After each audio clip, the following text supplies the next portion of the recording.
Il se peut que tu possèdes cette caractéristique physique sans le savoir, puisque parfois même les radiographies passent à côté.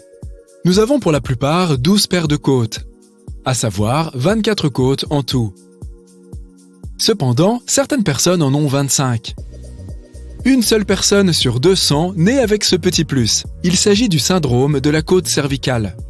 Cette côte en plus se situe généralement au-dessus des premières côtes, à la base du cou et juste au-dessus des clavicules. Ce n'est rien d'alarmant. La plupart du temps, les côtes cervicales passent inaperçues, et si jamais elles provoquent des douleurs, elles sont faciles à enlever. Tu vois les huskies? As-tu remarqué que leurs yeux sont parfois de 2 couleurs différentes? Certains humains aussi disposent de cette caractéristique. Il s'agit d'un phénomène appelé hétérochromie. Ce mot vient du grec ancien hétéros, qui signifie différent, et de chroma, qui signifie couleur. Il existe des cas d'hétérochromie totale, centrale ou partielle. Lorsque les yeux de la personne sont de 2 couleurs complètement différentes, disons un œil marron et un œil vert, on parle d'hétérochromie totale. Lorsque le contour de la pupille est d'une couleur différente par rapport au reste de l'iris, on parle d'hétérochromie centrale. Et lorsqu'une seule partie de l'œil est d'une couleur différente, on parle d'hétérochromie partielle. Tu nais avec cette caractéristique, mais elle peut aussi se présenter à un moment précis, comme par exemple après un accident. C'est tout de même très rare. Aux États-Unis, les personnes présentant cette caractéristique sont moins de 200 000. Disons-le, c'est plutôt cool quand même. En parlant de la couleur des yeux, tu sais quelle est la couleur la plus rare? Pas la peine de chercher sur Google, c'est le gris. Tu pensais peut-être qu'il s'agissait du bleu, et tu n'as pas tout à fait tort. Le pourcentage de personnes aux yeux bleus est estimé entre 8 et 17% dans le monde. Concernant les yeux gris, ils sont encore moins communs. Moins d'1% de la population a les yeux de cette couleur. Cette caractéristique très rare est due à un niveau bas de mélanine dans les couches de l'iris. Tu as de meilleures chances de rencontrer quelqu'un avec des yeux gris en Europe de l'Est et du Nord. Il y a des couleurs d'yeux encore plus rares, comme le rouge et le violet, mais ça peut simplement être le symptôme d'état de santé particulier. Il existe des personnes qui ont la chance de distinguer 100 millions de couleurs différentes, et ce, sans l'aide de gadgets. Nous distinguons les couleurs grâce à des photorécepteurs situés dans nos yeux. Nous avons en général 3 types de photorécepteurs capables de traduire ce que nous voyons en couleurs que notre cerveau peut capter. Les chercheurs pensent qu'il existe un petit groupe de personnes que l'on appelle les tétrachromates et qui possèdent 4 types de ces photorécepteurs. À ce jour, les chercheurs n'ont identifié que des femmes ayant cette caractéristique. Tu vois ce petit morceau de chair qui pendouille au fond de ta gorge? Oui, celui qui t'aide à avaler. C'est ta luette, aussi appelée uvule. Ce nom vient du latin uvula, qui signifie petit grain de raisin. Certaines personnes naissent avec ce que l'on appelle une luette bifide, à savoir une luette présentant une fente ou une fourche. C'est top pour se la péter en soirée. Blague à part, les personnes présentant des luettes bifides peuvent avoir des problèmes pour s'alimenter, pour boire et pour parler. Elles peuvent aussi avoir des problèmes de digestion et avoir une élocution étrange. Mais ça dépend de la taille de la fente de la luette. Voici une caractéristique qui n'est guère idéale pour profiter de ses vacances. Mais les personnes qui en sont pourvues sont plus efficaces avec moins d'heures de sommeil. On dit que Nikola Tesla, Margaret Thatcher et Winston Churchill présentaient cette caractéristique super rare. Ce gène, appelé DEC2, aide à réguler les rythmes circadiens. Il s'agit de nos horloges biologiques naturelles, qui nous disent à quelle heure aller dormir et manger, en nous faisant ressentir la fatigue ou la faim. Une personne présentant cette rare mutation a un cycle de sommeil plus court que la moyenne. Elle se sentira reposée même après n'avoir dormi que 4 ou 5 heures. J'aimerais tellement avoir le même super pouvoir. Que dirais-tu d'une mutation génétique qui te permet d'avoir des os de super-héros? Les os deviennent pratiquement incassables et la peau est moins sujette au vieillissement. On dirait vraiment qu'avec cette mutation, on peut sortir indemne de tout accident et résister au temps qui passe. Certaines personnes ont une caractéristique très attirante, qui peut passer inaperçue à première vue. Elles présentent ce qu'on appelle le dystichiasis, à savoir une deuxième rangée de cils. Si jamais tu voulais en savoir plus sur l'aspect médical de cette caractéristique, c'est le résultat d'une mutation génétique du gène FOXC2. Ça a beau être très joli à voir, les personnes affectées par le dystichiasis peuvent ressentir une gêne au niveau des yeux. et, dans certains cas, elles peuvent avoir des problèmes de vue. Tu n'as peut-être jamais entendu parler du syndrome des cheveux incoiffables, mais il se peut que tu l'aies. Je sais, le nom dit déjà tout, mais juste pour info, il rend tes cheveux secs et désordonnés. Ils deviennent tellement ingérables que tu ne peux pas les peigner. Ils ont aussi tendance à pousser dans toutes les directions. Concernant la couleur, les cheveux sont généralement blond clair ou argentés. Nous avons en général des cheveux de forme cylindrique. Les personnes atteintes de ce syndrome ont des cheveux de forme triangulaire, en forme de cœur ou simplement plats. C'est un syndrome extrêmement rare. On compte seulement 100 cas confirmés, et ça s'estompe avec l'âge. Je ne veux pas te faire peur ou quoi que ce soit, mais sache que chaque seconde, ton corps crée 25 millions de nouvelles cellules. Je vais faire le calcul pour toi. Cela veut dire qu'en 15 secondes environ, tu auras produit plus de cellules qu'il n'y a de personnes aux États-Unis. Pense à cela la prochaine fois que tu auras l'impression de ne pas avoir été assez productif. Il ne représente peut-être que 2% de notre masse corporelle, mais notre cerveau absorbe 20% de notre apport en sang et en oxygène. Notre cerveau peut aussi produire suffisamment d'énergie pour alimenter une ampoule électrique, du moins lorsque nous sommes éveillés. T'es-tu déjà demandé quel est le plus grand organe humain? C'est ta peau. Et c'est sur la paume de tes mains et la plante de tes pieds qu'elle est la plus épaisse. Je sais, je déteste aussi faire la poussière, mais tu es en partie responsable de cette pellicule de saleté sur ton écran de télévision. Eh oui. Les êtres humains perdent environ 600 000 particules de peau en 1 heure. Et le plus gros de la poussière qu'il y a chez toi est en fait composé. Tiens toi aussi, une belle couche. De nos jours, on considère plutôt ça comme une marque de beauté. Mais la raison pour laquelle les gens naissent avec ce qu'on nomme un arc de Cupidon est en fait assez fascinante. Comme nos traits commencent à se développer avant même notre naissance, il semble que l'arc de Cupidon soit en fait l'endroit où notre visage, se clôt, où les côtés droit et gauche se réunissent. Chez les humains, ce n'est peut-être pas si évident, mais si tu regardes le museau de ton chien, tu verras qu'il y a une ligne verticale, toute droite, juste en dessous des narines. Oui, les chiens possèdent eux aussi leur arc de Cupidon. Savais-tu que tu es né avec plus d'os que tu n'en as aujourd'hui? À la naissance, nous avons environ 300 os. Mais en vieillissant, certains d'entre eux fusionnent. C'est pourquoi, à l'âge adulte, nous finissons par avoir environ 200 os. Bien que tes dents fassent en principe partie de ton squelette, ce ne sont pas vraiment des os. Elles en ont pourtant bien l'air et partagent certaines caractéristiques avec ceux-ci, comme le fait d'être les éléments les plus durs de ton corps. Mais pourquoi cette idée reçue? Principalement parce que les dents et les os contiennent tous deux du calcium. Pour être un peu plus précis, environ 99% du calcium de notre corps se trouve dans nos os et nos dents. Le reste se trouve dans notre sang. Alors qu'est-ce qui les différencie, te demandes-tu? Eh bien, c'est une question de régénération et évidemment de soins. Tes os peuvent se réparer et se guérir eux-mêmes, mais tes dents ne sont pas capables de le faire. Voilà pourquoi nous avons des dentistes. Nous n'avons pas seulement des empreintes digitales uniques, nos langues le sont aussi. Des recherches ont montré que les quelques 10 000 papilles gustatives qui la recouvrent sont disposées selon un schéma unique, spécifique à chaque individu. Environ 80% de ce que tu crois être le goût d'une chose est en fait son odeur. La combinaison du goût et de l'odeur est ce que nous appelons la saveur. C'est probablement parce que notre odorat est environ 10 000 fois plus puissant que notre sens du goût.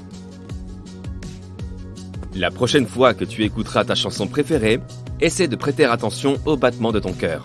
Tu entends ça? Oui, c'est vrai, quand tu écoutes de la musique, les battements de ton cœur se synchronisent avec le rythme de la chanson. Et en parlant de ton cœur, des fois que tu te poses la question, quand il est en bonne santé, il bat en moyenne 75 fois par minute. Cela signifie qu'au cours d'une année, un cœur humain peut pomper suffisamment de sang pour remplir une piscine olympique. Ce qui est encore plus fascinant, c'est que si tu reliais tous tes vaisseaux sanguins bout à bout, tu serais capable de faire 4 fois le tour de la Terre. Mais cela ferait vraiment mal, alors n'essaye pas. Nous sommes la seule espèce sur Terre à avoir un menton. Ce sujet fait encore l'objet de débats dans la communauté scientifique, mais l'une des raisons semble être que le menton rendrait nos mâchoires plus fortes. Au fur et à mesure que les humains ont évolué, leurs dents et les muscles de leurs mâchoires sont devenus de plus en plus petits. Ils avaient donc besoin de quelque chose pour les aider à augmenter la puissance de leur mâchoire. La partie transparente de ton œil s'appelle la cornée, et elle favorise le passage de la lumière. C'est aussi la seule partie de ton cœur qui ne soit pas reliée à ton système sanguin. Pourquoi ? Parce qu'elle est conçue pour obtenir l'oxygène dont elle a besoin directement de l'air environnant. Si tu retirais toute la graisse présente dans un corps humain sain, Cela suffirait à fabriquer 7 barres de savon. Nous produisons également suffisamment de salive au cours de notre vie pour remplir 2 piscines. Alors, on pique une tête ? Est-ce que tu connais la quantité de nourriture que tu ingurgites au cours d'une vie entière ? Je vais t'épargner les calculs. Une personne de taille moyenne mange près de 33 tonnes de nourriture de sa naissance à sa mort. À quoi comparer cela pour se faire une idée ? Eh bien, ça fait environ 6 éléphants. En cacahuètes, ça fait beaucoup plus. Nous portons tous en moyenne environ 1,8 kg de bactéries à tout moment dans notre corps. Mais ne cours pas si vite chez le médecin. Personne ne sait vraiment à quoi sert l'appendice. Mais il se trouve toujours à la fin d'un livre. Ah non, ce n'est pas le bon appendice. Certains chercheurs considèrent que l'appendice humain a aidé nos ancêtres à digérer l'écorce des arbres et les autres aliments dont ils se nourrissaient à l'époque. Depuis, notre alimentation s'est équilibrée et notre appendice pourrait disparaître sans aucune conséquence. Les dents de sagesse aussi n'ont aucune utilité. Oui, elles étaient utiles avant l'invention du dentiste, mais on peut s'en passer sans problème maintenant. Ton cerveau grossit d'environ 2% si tu t'aventures dans l'espace. Avec la gravité terrestre, on pense que les fluides dans le cerveau s'écoulent vers le bas lorsqu'on se tient debout. Mais la microgravité empêche ce processus de se vérifier et les fluides s'accumulent dans le cerveau et dans la boîte crânienne. Quand tu vieillis, la taille de ton cerveau se réduit progressivement. À 75 ans, le cerveau est plus petit qu'à 30 ans et il commence à se réduire à partir de 40 ans. Ça arrive à tout le monde, donc il faut simplement l'accepter et toujours entraîner son cerveau. Si tu regardes attentivement tes yeux dans un miroir, tu remarqueras un petit cercle rose dans le coin de l'œil. Il s'agit de ta troisième paupière. Inutile pour les humains, elle est très utile pour les animaux, surtout pour les oiseaux. Elle protège les yeux de la poussière. Si tu as déjà entendu parler de la sélection naturelle, tu sais de quoi je parle. La sélection naturelle maintient certaines parties du corps à travers les générations, mais certaines sont néfastes. Donc, si un élément est dangereux ou inutile, il disparaît la génération suivante, comme la troisième paupière par exemple. Il n'y a pas que notre cerveau qui rétrécit avec le temps. Nous aussi on rétrécit. Nos os deviennent plus fragiles et la colonne vertébrale se comprime. À l'inverse, lorsque tu dors et que tu te détends, tes os se détendent aussi et tu te réveilles plus grand que la veille. Nos oreilles nous aident à maintenir l'équilibre. Elles ne servent pas simplement à entendre. Notre oreille interne contient notre système vestibulaire. Les canaux de l'oreille interne contiennent des fluides et des petits senseurs qui ressemblent à des poils et qui te permettent de te maintenir en équilibre. En ce qui concerne les poils, seules quelques parties du corps n'en sont pas couvertes. Il s'agit des paumes des mains, des plantes des pieds et des lèvres. Il y a même des poils dans le nombril qui le protègent des impuretés. Les miens font très bien leur travail. Et pas seulement les impuretés. Nos nombrils hébergent une faune variée. On y trouve plus de 70 bactéries différentes. Certaines de ces bactéries sont aussi présentes dans le sol au Japon et d'autres dans les calottes glaciaires. Tu vois, il y a une véritable opération navale en cours dans ton nombril et tu ne le savais pas. Il n'y a que 43% de toi-même qui l'est véritablement. Tu es composé à 50% de petites créatures qui vivent en majorité dans ton intestin et dans d'autres parties du corps. Bien que le nombre de tes cellules soit inférieur au nombre de cellules bactériennes, tu en possèdes quand même 100 trillions. Sachant cela, tes gènes correspondent finalement à moins de la moitié de ce qui te constitue. Si on considère tous les microbes qui habitent dans ton corps et que l'on compte leurs gènes, on parlera de 2 à 20 millions de gènes et leurs combinaisons. Quand tu dors, ce n'est pas certain que tout ton corps dorme aussi. Parfois, le cerveau travaille encore plus dur quand tu es endormi. Il doit traiter des tonnes d'informations, et les comptes rendus, ça prend du temps. Une chose qui se repose vraiment quand tu dors, c'est ton nez. Impossible de sentir les odeurs en dormant. L'odorat se désactive la nuit. Si ça sent très mauvais dans ta chambre, tu ne t'en rendras même pas compte. Les scientifiques pensaient que l'humain pouvait distinguer environ 10 000 odeurs. Et non, des recherches récentes ont montré que les humains pouvaient distinguer environ 1 trillion d'odeurs et qu'elles nous restaient bien ancrées dans la mémoire. Elles peuvent aussi nous renvoyer à de vieux souvenirs. D'ailleurs, nos souvenirs les plus intenses sont souvent inventés. La mémoire centrale fonctionne comme ça. Elle nous donne la certitude que nos souvenirs sont vrais, même si certains détails sont un peu loin de la vérité. Pas de problème si je t'appelle mammifère, n'est-ce pas ? Nous sommes les seuls mammifères à pouvoir marcher sur 2 membres et maintenir cette posture toute notre vie. Tu vas me dire que les kangourous et les gorilles se déplacent de la même façon. Mais les kangourous utilisent leur queue comme troisième jambe et les gorilles utilisent leurs bras pour garder l'équilibre. Tes os jouent un rôle dans ton métabolisme. Puisqu'ils sont principalement composés de calcium, les os commencent à en relâcher s'il n'y en a pas assez dans ton corps. Au contraire, lorsqu'il y a trop de calcium dans ton sang, il est stocké dans les os. Notre taille, la forme de notre corps et notre couleur de peau dépendent du lieu où vivaient nos ancêtres. Mais on peut aussi s'adapter à de nouvelles conditions au cours de notre vie. Par exemple, si tu déménages de la plaine vers la montagne, tu vas produire plus de globules rouges pour compenser le manque d'oxygène. Et bien évidemment, si tu te déplaces d'un climat froid vers un climat plus chaud, ta peau va légèrement changer de pigmentation pour s'adapter.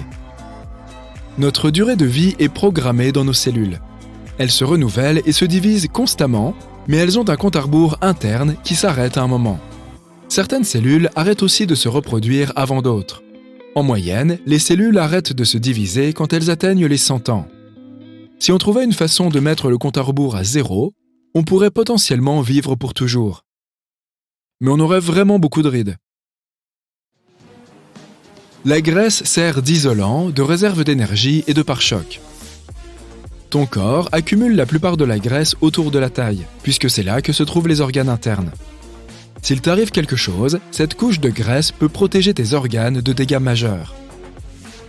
Ton crâne n'est pas composé d'un seul os. Il s'agit de 22 os différents, la plupart desquels sont collés pour protéger ton cerveau.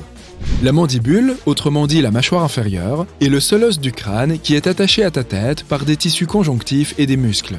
C'est pour cela qu'elle est si mobile. Tu peux la faire bouger dans toutes les directions. Et le plus petit os du corps se situe dans l'oreille. On le nomme étrier et il n'est pas plus gros qu'un grain de riz. Si on te demandait où se trouve ton estomac, tu pointerais probablement ton ventre. Désolé, mais c'est faux. En réalité, il se trouve plus haut, caché derrière tes côtes. Ton estomac a une capacité assez incroyable, pouvant contenir jusqu'à 2 litres de liquide, soit l'équivalent d'une grande bouteille de Coca-Cola. Il est assez difficile d'estimer la quantité d'aliments solides que tu peux ingurgiter car ils sont traités par tes dents avant d'arriver dans ton estomac. Il n'y a certainement pas assez de place pour une dinde, mais un poulet de bonne taille y entrerait probablement. En parlant d'organes, les scientifiques pensent que l'appendice finira par disparaître. Personne ne sait vraiment pourquoi nous en avons besoin, mais certains chercheurs affirment qu'il aurait pu exister pour aider nos ancêtres à digérer l'écorce des arbres. Comme cela ne fait plus partie de notre alimentation quotidienne, l'appendice n'est plus nécessaire et peut disparaître de notre corps sans aucune conséquence.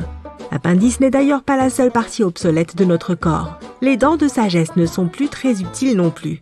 Elles l'étaient lorsque nos ancêtres perdaient certaines de leurs dents, mais la seule chose qu'elles nous aident à perdre maintenant, c'est l'argent que nous dépensons pour les extraire. Tu peux facilement survivre sans ton appendice, mais aussi sans ton estomac, un rein ou un poumon. Dans ce cas, il est bon de savoir que nous avons des pièces de rechange. Si tu n'as jamais su que tu avais un garde du corps personnel, regarde à l'intérieur de ton corps. Ton foie est un agent de sécurité que tu protèges des toxines et de bien d'autres choses que tu ne souhaites pas garder en toi. Il est quasiment indestructible et peut même se régénérer. Ton foie est un organe très important qui travaille beaucoup et est responsable de 500 fonctions individuelles. Jusqu'à 10% de son contenu est constitué de graisse et il peut repousser. Même s'il ne te reste que moins de la moitié de ton foie, il peut toujours se régénérer pour retrouver sa taille initiale. En moyenne, ton cœur est aussi gros que ton poing. Il bat 115 000 fois et pompe environ 7 500 litres de sang par jour. Le poumon droit est plus gros que le gauche car ton corps doit faire de la place pour le cœur. Tu inhales de nombreux types de débris différents, dont 700 000 de tes propres squames de peau, et ce seulement en une journée. L'estomac est le défenseur le plus important du système immunitaire. L'acide chlorhydrique présent dans notre estomac tue les toxines alimentaires dangereuses, les virus et les bactéries qui s'y trouvent avec les aliments que tu manges. Cet acide pourrait digérer l'estomac lui-même, mais la muqueuse le protège. Tu peux brûler des calories lorsque tu prends un bain chaud, autant que si tu faisais une promenade d'une demi-heure. Tu brûles entre 100 et 200 calories par heure en étant debout. La position assise brûle 60 à 130 calories, selon ta taille, ton poids, ton sexe et ton âge. C'est ton propre corps qui fait gonfler et démanger les piqûres de moustiques. un moustique perce ta peau, ton système immunitaire perçoit la salive de l'insecte comme une substance étrangère. Il déclenche donc une réaction spéciale pour expulser l'intrus de ton corps. Un composé produit par le système immunitaire, appelé histamine, fait circuler le sang plus rapidement autour de la zone piquée. Et cela provoque le gonflement. L'histamine envoie également un signal aux nerfs les plus proches, ce qui provoque des démangeaisons au niveau de la morsure. La nourriture d'avion a un goût légèrement différent de celle au sol. C'est parce que tu perds jusqu'à 30% de la sensibilité de tes papilles gustatives à cause de la sécheresse de l'air et de la pression dans la cabine. C'est particulièrement vrai pour les aliments salés et sucrés. Tu ne serais pas capable de goûter les aliments sans salive. Tes papilles gustatives sont dotées de chimiorécepteurs qui reconnaissent différentes saveurs. Mais ils ont besoin d'un liquide pour que ces saveurs se lient à leurs molécules. De plus, tu ne peux pas goûter les choses que la salive ne dissout pas. Tu peux toujours avaler un dessert, quelle que soit la quantité de salade, de soupe ou de viande que tu as mangé auparavant. Ton corps se lasse des goûts salés. Mais quand tu vois et sens quelque chose de sucré, comme de la crème glacée, des gâteaux ou du chocolat, ton cerveau s'excite. Il passe outre tous les signaux de satiété pour favoriser le plaisir. De plus, ton estomac est un organe flexible et le sucre l'aide à se détendre et à faire de la place pour le dessert. La langue est l'un des muscles les plus puissants de ton corps. Cet organe contient plus de 10 000 papilles gustatives. Et chaque papille est dotée de poils microscopiques. Leur travail consiste à sentir ta nourriture, à distinguer les goûts et à envoyer des informations à ton cerveau pour lancer le processus de digestion approprié. Au cours de ta vie, toutes ces petites bosses et crêtes sur ta langue créent un motif individuel spécial. C'est pourquoi les experts disent que les empreintes de langue sont aussi uniques que les empreintes digitales. Au fait, ta langue n'a pas de section séparée pour l'amer, le sucré, l'acide ou le salé. Chacune des 8000 papilles gustatives que tu as sur la langue, le palais et même dans la gorge peut détecter tous les goûts à la fois. Pour certaines personnes, la coriandre peut avoir un goût similaire à celui du savon car la plante contient un produit chimique utilisé dans la fabrication du savon. Mais seuls 4 à 14% de la population mondiale possède des gènes spéciaux qui peuvent le détecter. Le masséter est le muscle le plus fort que tu aies rapporté à son poids. Avec le reste des muscles de la mâchoire, il peut fermer tes dents avec une force de 90 kg sur les molaires et 25 kg sur les incisives. Ta colonne vertébrale a une immense mémoire. Elle se souvient de ta posture, ce qui rend si difficile de l'améliorer. Tu dois la chair de poule à tes ancêtres d'il y a très longtemps.